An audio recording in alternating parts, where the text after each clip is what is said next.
For decades, the Canadian Association of Moldmakers has been the voice of Canada's mold-making industry. It unites mold makers so they can be globally competitive. CAMM is building on that legacy with TechBridge. The CAMM TechBridge initiative is here to encourage underrepresented groups to take on these careers, address misconceptions, concerns that parents have that these are not good paying careers, that they're not places for women. Yeah, I definitely think that a lot of women could get into this industry because you can make a lot of friends here and they'll even help you along the way. Like a lot of the guys here are really supportive about you learning a new machine, and I was a little bit intimidated, but it was honestly really fun and I enjoyed like seeing the product at the end. So I just kind of went from there and I was like, hell yeah.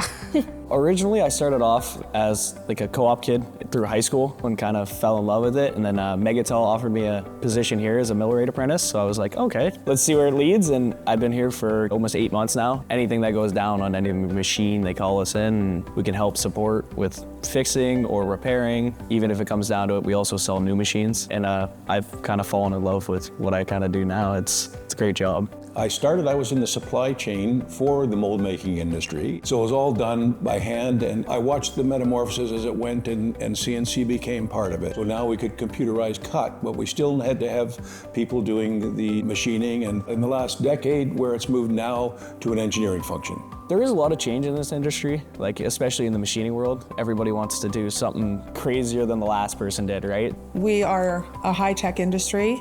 There's a lot of advanced technology, robotics and automation included. It's not, the mold making of 40 years ago. It really has gone from an artist to modern technology. The technology is just expanding so wide. It's super cool to see. I think it's exciting to think about where it will be in 5 to 10 years with robotics and automation, but also noting that those are not replacements for people. There will always need to be people in this field. Their work gets to be supplemented by these high-tech pieces of equipment.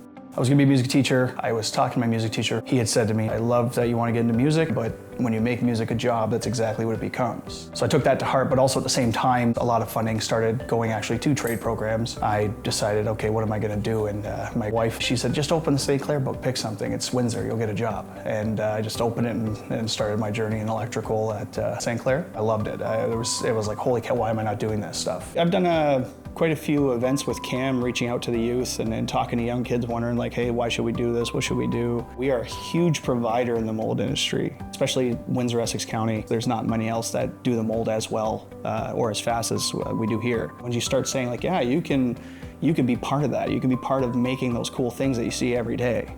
And they're like, no way, but yeah, Tesla does work here. There's lots of things done here, even the things you eat strawberries out of. The majority of things around us have been started by a mold. And I think there is definitely a lot of job opportunities that can come from it. There's multiple trades like in this industry, right? You can be like a general machinist, you can be a mold maker, you can be a millwright. Like it's all a ticketed trade, like where you can always have a job somewhere. When you get a skilled trade, you have a skill for life. You have something that makes you more valuable immediately. Like say you get into sales, you're valuable as long as you make it sales, but the moment you don't meet your quota, now it's like, they can immediately kind of change for you. Something important to point out is how important mold making is. If you work your way up in a company, you can be making a substantial amount of money. Retirement was a big step for me because I love my job and I've enjoyed it for 3 decades.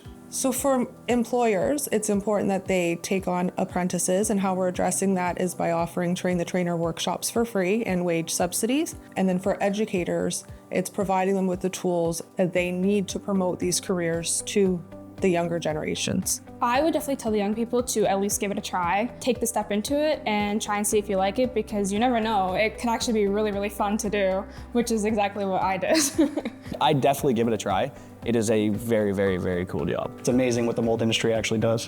What CAMM is going through right now is going to really, really help the industry. And I commend the people in charge of CAMM and Nicole especially for her hard work and the things that she's done. The industry is thriving and needs people to get into it. These are good paying, reliable careers that will last them the rest of their lives. They treat us amazing and they give us everything we need to do our jobs. It's a great living and it's a great industry.